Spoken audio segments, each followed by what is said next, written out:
समाज का जो प्रतिनिधित्व करते हैं वो दो तरीके से होता है। एक तो जो समाज ने उनको आशीर्वाद दिया है वो एक अच्छे मुकाम पर पहुंच सकते हैं या पहुंचे होते हैं तो उनको हेल्प करना चाहिए, एक सामाजिक दायित्व के कारण। दूसरा जो हमारे होते हैं जनप्रतिनिधि लोग, वो चुने हुए होते हैं समाज का भलाई के लिए। तो हमारा सरोकार तो है हमारे व्यवसाय से, जो हम बाय प्रोफेशन डॉक्टर हैं, तो डॉक्टर होना कहीं ना कहीं इसी समाज का, अपने बड़े बुजुर्गों का आशीर्वाद के वजह भी बहुत मायने रखता है। तो ये किसी भी डॉक्टर का, या कोई आईएएस बनते हैं, आईपीएस बनते हैं, या अच्छी जगह पर अच्छा मुकाम हासिल करते हैं, तो उनको जरूर ये निर्वहन करना चाहिए, खासकर जहाँ पे कर्म क्षेत्र हो। तो आदमी दो तरह से कर्म को अदा कर सकता है, एक तो जहाँ जन्म स्थान होता है, जिस मिट्टी ने जन्म दिया वहाँ पे, और दूसरा जहाँ से आप कमा के खा रहे हैं, अपनी रोजी रोटी चला रहे हैं, या जहाँ पे आपको मान सम्मान प्यार आशीर्वाद मिला है। तो मुंगेर जिला वस्तुत स्थिति ये है कि हमारा कर्म स्थल है, लेकिन जो हमने यहाँ पे देखा है, एक कशिश रहती है जो दिल में, वो ये है कि बहुत ही पिछड़ा है।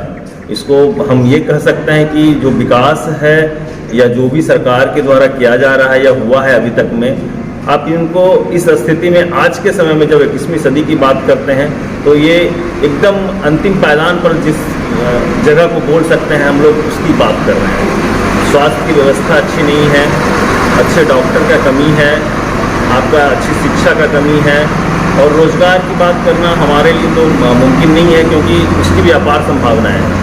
हर जिला में अगर हम लोग कहें तो जो भी जनप्रतिनिधि हो या सरकार हो, उनको अगर प्रत्येक जिले में 6-7 नर्सिंग कॉलेज खोल सकते हैं, बीएड कॉलेज खोल सकते हैं, बी फार्मा डी फार्मा का कोर्स कर सकते हैं, ये अपने आप में रोजगार विकसित करेगा। तो ये सब तो हम बात कर नहीं सकते, क्योंकि हम किसी भाटी से तो आते नहीं हैं। तो हमारे अंदर या हमारे पास जो हमारी क्षमता है वो ये है कि जो देख के हम दो तरह से कर सकें। एक तो हम जितना अर्जन करते हैं, धनोपार्जन करते हैं, जितना भी हमको मिला है या मिलता है, उसमें से अपने हिस्से का कुछ न कुछ समाज के दायित्व के लिए निर्वहन करें, दायित्व के अदा कर दें। और दान के रूप में कहिए, श्रमदान कहिए। दूसरा, श्रमदान में हम लोग ये करते हैं कि जैसे मैं एक दिन सप्ताह में फ्री में देखता हूँ, तो प्रत्येक शनिवार को कोई भी मरीज, गरीब हो अमीर हो, मुझे उससे कोई फर्क नहीं पड़ता है, वो आके मेरे से मुफ्त सलाह ले सकते हैं। और ये मैं पिछले लगातार 2-3 सालों से कर रहा हूँ। तो ऐसा करने से एक होता है, इसको जो दो है मेरे मन में हमेशा रहता है कि मैं कुछ कर पाऊँ समाज के लिए, जिस समाज ने मुझे यहाँ तक पहुँचाया है, बड़े बुजुर्ग आशीर्वाद सबका मिला हुआ है। तो मैं दो तरह से करता हूँ, एक जो भी हमने धनोपार्जन कर रखा है या हमको मिला है या मिलता है, उसका कुछ अंश मैं गरीबों में मदद, जिनको जरूरत की बहुत अत्यंत आवश्यक है, उनके बीच दे पाऊँ। दूसरा, श्रमदान के रूप में प्रत्येक शनिवार को फ्री में देखता हूँ। कहीं का भी मरीज हो, अमीर हो, गरीब हो, उससे मुझे कोई फर्क नहीं पड़ता। इसमें कोई प्राथमिकता भी आप रखे हैं? जो आप शनिवार को जो आप फ्री में देखते हैं, तो कुछ प्राथमिकता भी रखे हैं? कोई प्राथमिकता नहीं है। आप, मैं क्लिनिक में बैठ गया और कोई भी मरीज आ जाए, जितने बजे तक आते रहेंगे मैं देखता रहूँगा। कोई समय सीमा नहीं है और कोई निश्चित मरीज की संख्या भी सीमित नहीं है। ऐसा भी होता है कि हम अच्छा शनिवार को हम 20 मरीज फ्री में देखेंगे, तो कोई अच्छा इतना से इतना बजे तक ही फ्री में देखेंगे, ऐसा कोई बंधन नहीं है। मैं बैठ गया हूँ तो जब तक मरीज आते रहेंगे मैं देखता रहूँगा। कोई बाउंडेशन नहीं है, ना ही समय का बाउंडेशन है और ना ही मरीज की संख्या का। और आपके यहाँ क्या क्या चीज़ का सुविधाएं हैं? देखिए, अस्पताल में बेसिकली ये मल्टी स्पेशलिटी है, और हम लोगों ने एक नित नया आयाम हम लोग गठित करते रहते हैं, और एक मुकाम हासिल करने का हमेशा मेरी आदत रही है, और उसको मैं अपना कर्म समझता हूँ।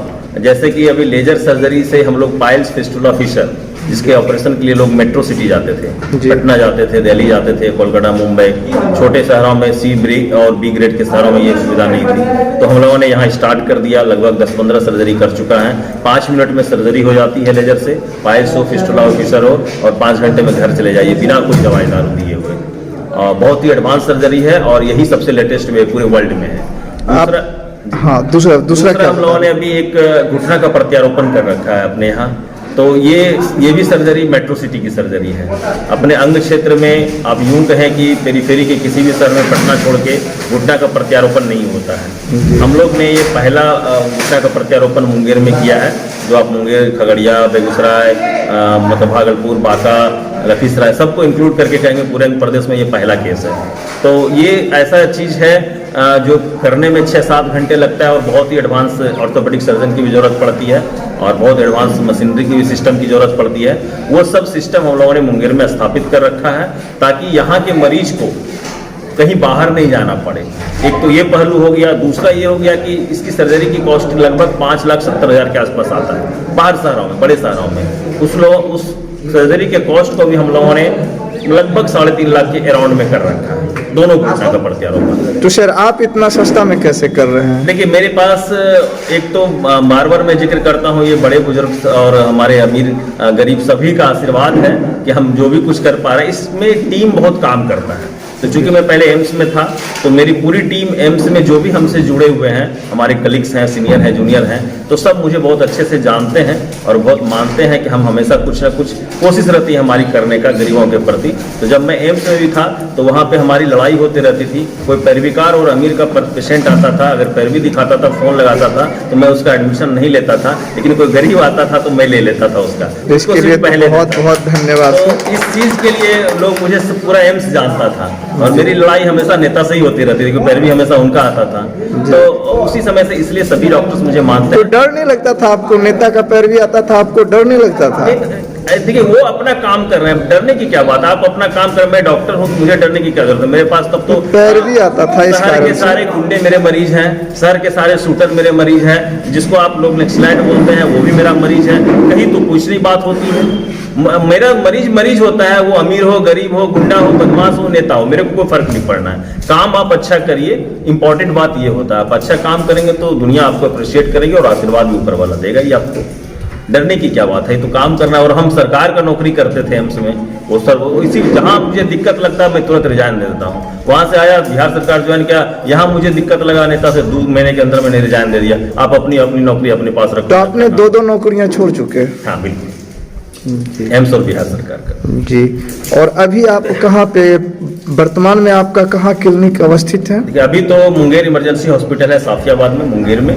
एक है जमुई इमरजेंसी हॉस्पिटल जमुई में, जीरा जजवास के सामने है। और एक पटना में सारा हॉस्पिटल है जो अभी बन रहा है, उसमें समय लगना है, वो काफ़ी बड़ा प्रोजेक्ट है। हमेशा हर जगह मेरी कोशिश रहती है कि 2-3 काम है जो मेरा जिंदगी का मतलब एक समझिए कि वो प्रेरणा स्रोत है, जो मैं एक दिन सप्ताह में किसी भी जिला में जहां मेरा अस्पताल रहता है, एक दिन मुफ्त में देता हूं, वो गरीब के लिए रहता है।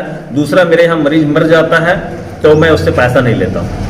चलिए डॉक्टर साहब, ये बात तो आपने सबसे बहुत बड़ी बात कही कि जो मरीज हमारे क्लिनिक में जिसका डेथ हो जाता है उससे मैं पैसा नहीं लेता हूँ, लेकिन हमने तो ऐसा सुना ही नहीं। देखिए ये अक्सर जो भी गिरावट आई है वो मरीज के तरफ से भी है और डॉक्टर की तरफ से भी है। दोनों ही फैटर्निटी से गिरावट आई है, सोच में, समझ में और परिकल्पना में भी अंतर दिखने को मिलेगा। लेकिन ये जब से मैं काम कर रहा था तब से मेरे विचार में आया था कि जब भी हमको ऊपर वाला देगा, अगर जब भी मैं अपना अस्पताल खोलूंगा तो मेरा ये प्रायोरिटी रहेगा कि अगर मरीज का डेथ हो जाता है तो ये उनकी मर्जी है। वो 1 लाख का अगर बिल है भी तो वो 1 रुपया दे के जाते हैं या 1 लाख दे के जाते हैं या 50,000 दे के जाते हैं या नहीं दे जाएगा। मेरे को इस बात से कोई फर्क नहीं है कि वो डेथ हो गया है तो उसकी मर्जी है, उसके हिसाब से मेरे को चलना है। वो दिया बहुत अच्छा, नहीं दिया तो भी आप जा सकते हैं। आपका परिचय सर? मेरा नाम डॉक्टर हर्षवर्धन हुआ।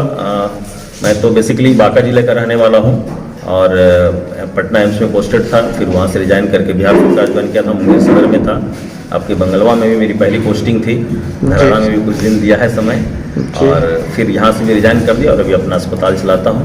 और ऐसे ही छोटी मोटी कोशिश रहती है जनसेवा का जो मैं करते रहता हूँ। बहुत बहुत धन्यवाद डॉक्टर साहब।